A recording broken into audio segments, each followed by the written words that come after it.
Those are the tiniest fish I have ever seen. Even though I was recording this using heavy zoom, you can barely see them. And their size is a problem, because once you get them, what is the next step? How to feed something that small? How to keep alive something so delicate? Let me explain what I do in that situation. First things first, we need to get our microscopic fry somehow. To do that, I will set up a breeding tank. To save your time, I will run through the build process a bit fast to focus on the things that are really important. By the way, I haven't mentioned what we are breeding yet. Can you guess? Give it some thought and I will show you in a minute. Okay, this is the tank that I will use for this project. It's only 12 liters, but it's actually perfect for our needs. That size is not a coincidence, but I will get back to that later. On top of it, I'm placing this simple LED light. Nothing strong, because there will be no need for that, and strong light is actually harmful for many young fish. Next, I'm placing this sponge filter right here in the corner. It's relatively small with quite big surface area and will do the job just fine. To lock this filter in place, I'm using river rocks. I use many different sizes for variety. To make this tank look more interesting, I'm also including this wood piece. It looks nice and will help with colonizing this tank with beneficial bacteria. At the back of the tank, I'm putting those fertilizer sticks. They will provide nutrients for the plants that I'm planning to put here at the back. This is how they look like for now. And now comes very important part. Substrate. This time I'm using this kind of gravel. Normally I don't like gravel in fish tanks and prefer to use active soil or sand. But this gravel with fertilizer sticks is good enough for our plants, and most importantly, it's big enough for tiny eggs to fall between them. And this is the key for the success of this tank. You see, egg-scattering fish that we will put here are very often eating their own eggs.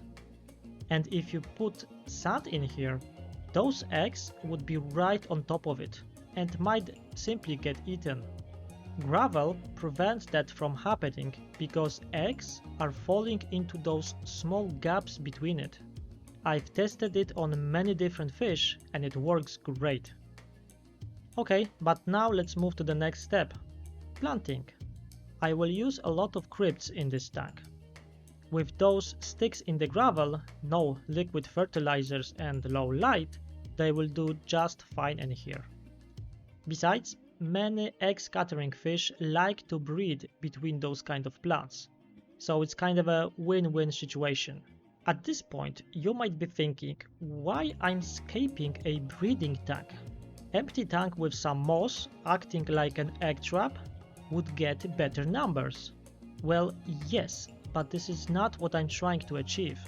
I want to raise my fry right here in this tank because I want to show you how it looks like in nature and what can you do if it happens in your tank by accident.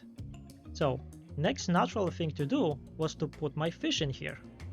And those would be white cloud mountain minnows. Congrats for those who guessed that. Let me know if you did. Anyway, we have everything we need, so let's breed those guys. Start of that process is super simple. Once they are in the tank, you need to do only one thing: feed them well, preferably with some live or frozen food. And that is it. My usual routine is to keep them in breeding tank for 2 nights.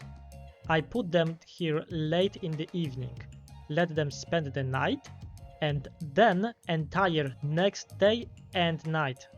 This way, in case they don't breed after the first night, I know they will almost definitely breed after the second one. But that was only the first part, the easiest one. Once they spent 2 nights in this tank, I removed them. And now wait to see the results. And with little luck, just after 24 hours, you will be able to see this tiniest little fish, barely visible for naked eye. I had so much trouble filming those guys. I know that the quality is not the best and I do apologize for that, but believe me, it's really difficult. They are not only tiny but also transparent. But we got what we wanted, so now let's go through the first 3 weeks of their lives. I will give you detailed plan on what to do next. Okay, so here we are, the first day of their lives. And few first days are the most crucial. First of all, you can see that they are not really great swimmers yet, but they will get better at it very soon. First thing I do after I see some babies is turn off the filter. This is because the water current might be too strong for them, even from this simple sponge filter. They are just too small for it, and I don't want them to lose too much energy fighting against it. Second point is water changes. I'm not doing any, not for those kind of fish. They have such a small bioload that it doesn't bring any benefits. And third thing is feeding. This is where many people run into problems. Because of their tiny size, there is no way to use baby brine shrimp because they are basically the same size, and there is no way they can fit them in their mouths. Even powdered food dedicated for fry is a little bit too big for them. So I need to use another option, Infusoria. Infusoria is a set of microscopic water organisms that live in fresh water. They are way smaller than microworms or baby brine shrimp, making them perfect option for our nano fish. There are many ways to obtain it. I like to use those Infusoria sticks called Protogen. They act as kind of a Infusoria starters and I absolutely love them. They are super easy to prepare. All you have to do is take a piece, place it in water and leave overnight. That's it. On the next day, you will get this milky looking water that is full of Infusoria. Perfect food for our fish. Without Protogen, you can also use dirty tank water.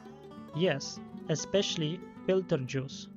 Just take any dirty sponge from running healthy mature tank and squeeze it out into your container.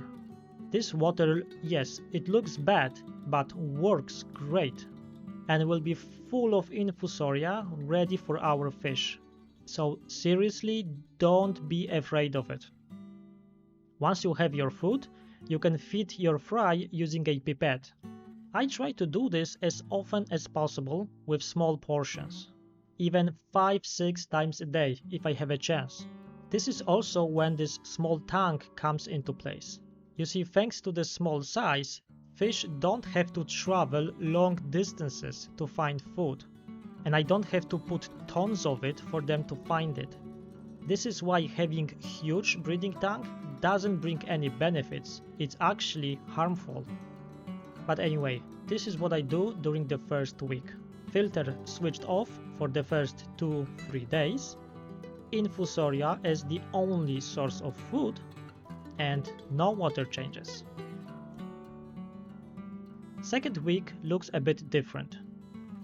First of all, I can safely say that the worst part is over. Fish are a bit bigger and definitely more developed. They swim with no problems and you can definitely see some details on them. And the most important thing is that you don't have to worry about their food as much. At this point, you can switch to powdered food and they should be able to eat it without any problems. I always mix this food with water and feed it exactly like Infusoria, with a pipette. Only this time I use much less, because it's not a natural food and could pollute the water much faster than Infusoria. Also, I use it less frequently, around 3, maximum 4 times a day. So this is how the second week looks like. Filtration is on all the time, powdered fry flakes for food, but less frequently than infusoria, and still no water changes. And finally, we are on the third week. Our fish are no longer that small. They start to shape up, even get some coloring. Food is not a problem at all. They can even start eating some baby brine shrimp. They are exploring, look great, and are eating like crazy. And because of that, I'm starting to make very small water changes. No more than 10% at a time. This is related to the amount of food that I'm placing in this tank. I'm feeding them a bit bigger portions 3 times a day. So, this is more or less how my schedule looks like during the first 3 weeks of their lives. This approach allows me to save close to 95% of my fry. Of course, if you skip the infusoria or other steps, some of the fry will still survive, but you should expect lower survival rate and slower growth. This approach allows me to save much more fish, speed up their development, and improve their health and quality. Right now, I'm keeping them in this tank until they reach maybe around 15 millimeters. And then I will move those guys to their new tank when they will be reunited with their parents.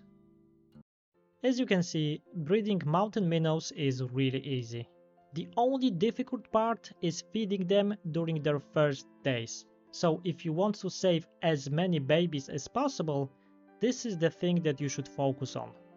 If the numbers are not your priority, you can still pull this off with community tank. And with some luck, some of the babies will still survive. Other than that, it's very fun and very rewarding process. Let me know if you want me to try to breed other fish. I recently got back to breeding after a small break and I'm having lots of fun with it. Leave a like if you like the video, it really helps me out.